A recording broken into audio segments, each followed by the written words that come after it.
새 하루를 주시는 주님께 감사드립니다. 이 시간 우리의 마음과 뜻을 주님께 드립니다. 이것을 받아주시고 주님의 성령과 말씀으로 채워주시옵소서. 예수님의 이름으로 기도드립니다. 아멘. 찬송가 374장입니다. 통일 찬송가 423장 찬양하시겠습니다. 찬송가 374장 찬양하시겠습니다.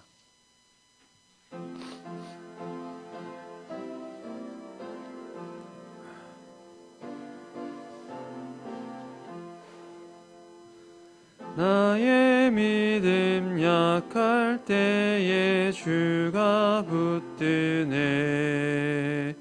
마귀 나를 꾀일 때에 주가 붙드네.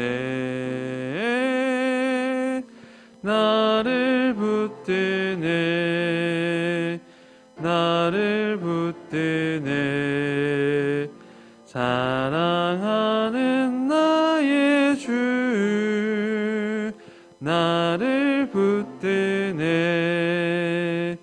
우리 구주 아니면 서지 못하네. 나의 사랑 식을 때에 주가 붙드네. 나를 붙드네. 나를 붙드네. 사랑하는 나의 주 나를 붙드네. 나를 귀히 보시고 항상 붙드네. 구원 얻은 사람을 항상 붙드네. 나를 붙드네. 나를 붙드네. 사랑하는 나의 주 나를 붙드네. 나의 영혼 약할 때엔 주가 붙드네. 피를 흘려 샀니 주가 붙드네. 나를 붙드네. 나를 붙드네. 사랑하는 나의 주 나를 붙드네. 오늘 함께 나눌 하나님의 말씀은 사사기 19장입니다. 사사기 19장 1절에서 15절 말씀 구약성경 394면에 기록되어 있습니다. 사사기 19장 1절에서 15절까지의 말씀을 번갈아서 교독하시겠습니다. 이스라엘의 왕이 없을 때에 에브라임 산지 구석에 거류하는 어떤 레위 사람이 유다 베들레헴에서 첩을 맞이하였더니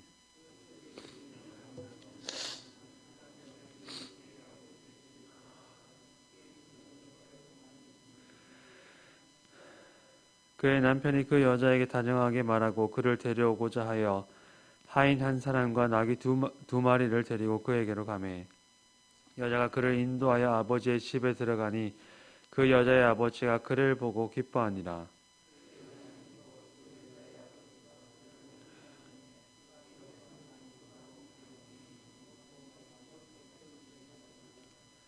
넷째 날 아침에 일찍 일어나 떠나고자 하매 그 여자의 아버지가 그의 사위에게 이르되 떡을 조금 먹고 그대의 기력을 돋은 후에 그대의 길을 가라 하니라.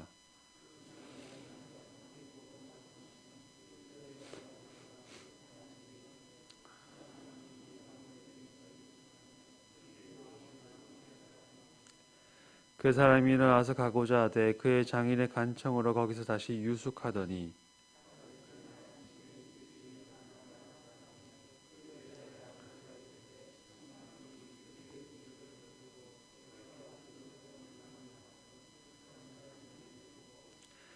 그 사람이 첩과 하인과 더불어 일어나 떠나고자 하매 그의 장인 곧 그 여자의 아버지가 그에게 이르되 보라 이제 날이 저물어 가니 청하건대 이 밤도 유숙하라. 보라 해가 기울었느니라. 그대는 여기서 유숙하여 그대의 마음을 즐겁게 하고 내일 일찍이 그대의 길을 가서 그대의 집으로 돌아가라 하니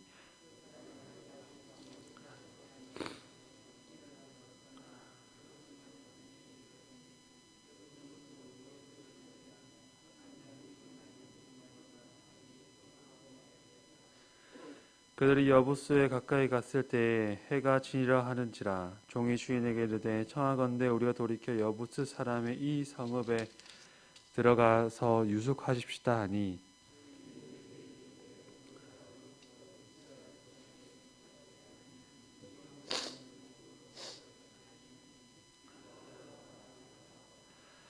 또 그 종에게 이르되 우리가 기브아나 라마 중 한 곳에 가서 거기서 유숙하자 하고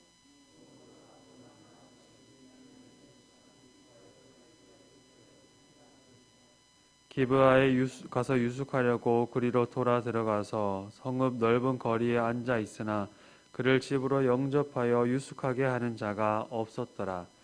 아멘. 사사기는 사사들의 이야기를 마친 후 17장에서 21장까지 사사들이 치리하던 때에 이스라엘 백성에 대한 두 가지 이야기를 첨가합니다. 하나는 에브라임 지파 출신의 미가와 단 지파 사이의 사건으로 17장과 18장에 수록되어 있고, 다른 하나는 에브라임의 레위인과 베냐민 지파 사이에 일어난 사건으로 19장에서 21장에 수록되어 있습니다. 오늘 본문은 이 두 번째 이야기의 시작 장면에 해당합니다. 19장은 18장과 마찬가지로 이스라엘의 왕이 없을 때라는 말로 시작합니다. 18장의 사건이 이 말로 시작하여서 비극적으로 끝이 났던 것처럼 같은 말로 시작하고 있는 19장은 이 이야기 역시 결코 좋은 결말을 기대할 수 없을 것이다 하고 짐작하게 합니다. 19장 1절에서 15절을 앞으로 이뤄나갈 하나님과 언약 관계를 맺은 이스라엘의 패역함과 포악함, 이방 사람들과 구분되지 않을 만큼 율법에서 벗어나서 비윤리적이고 부도덕함을 고발하는 이야기의 서론으로 본다면 이 이야기의 흐름을 이해하는 것은 크게 어렵지가 않습니다. 에브라임 성읍에 사는 레위인이 모종의 이유로 자신을 떠나서 친정의 거처를 옮긴 첩을 찾아 돌아오는 길에 이스라엘의 형제 지파인 베냐민 지파에 속한 기브아에 머물게 되었다는 것이 오늘 본문의 주된 내용입니다. 본문은 21장까지 이어지는 비극의 서론을 제시하면서 또한 그 자체로 여러 가지를 암시하고 있습니다. 본문을 해석하는 데 있어서 몇 가지 복잡한 문제를 가지고 있습니다. 먼저 레위인과 첩이라고 소개된 이 여성의 관계입니다. 하나님께서 모세를 통해서 가나안에 정착한 이스라엘에게 주신 율법을 따르면 레위인은 일정한 거처를 갖지 못하고 12지파에 흩어져서 생활하게 됩니다. 이들은 성읍과 경작할 땅을 가지는 대신에 각 지파에 흩어져서 형제 지파의 제사와 율법의 가르침과 신앙생활을 돕도록 봉사하는 직무를 가지고 있습니다. 이 봉사를 위해 구별된 레위인들은 하나님께 드려진 제물이 그들의 삶의 양식이 됩니다. 레위인의 생활이 이스라엘 백성의 율법에 충실하게 제사하는 일에 달려 있었기 때문에 일반적으로는 그들이 축제하는 것, 곧 제물을 쌓는 것을 기대할 수가 없습니다. 그러나 이 에브라임 출신 레위인은 첩과 함께 생활할 뿐만 아니라 하인과 나귀 2마리를 대동해서 길을 나설 만큼 부유한 인물로 묘사되고 있습니다. 본문 2절은 두 사람이 헤어지게 된 이유를 첩이 행음하였다라고 기록하지만 모세 율법은 여성이 간음을 하였을 때 돌로 쳐 죽이라고 가르칩니다. 실제로 첩이 간음을 했다면 그는 운이 좋아서 아버지의 집에 도피한 것이라고 볼 수 있을 것입니다. 그런데 2절에 행음하였다라는 말은 이 번역하기에 따라서 화가 났다라고 이를 읽을 수도 있습니다.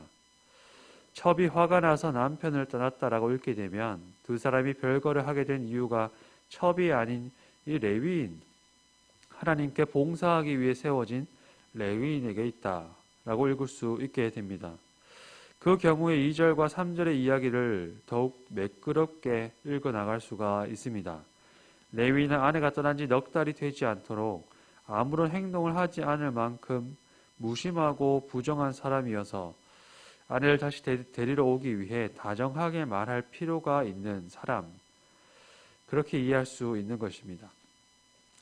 4절에서 10절은 아내를 맞이하기 위해 찾아간 장인의 집에서 일어난 일입니다. 이 이야기도 있는 그대로 읽으면 다소 이해하기가 어렵지는 않지만 어째서 자기는 그토록 레위인을 잡아두려고 하였는지, 어째서 갈등의 당사자인 아내는 정작 겉으로 드러나지 않는지 이해하기 어려운 문제들이 잔뜩 들어있습니다.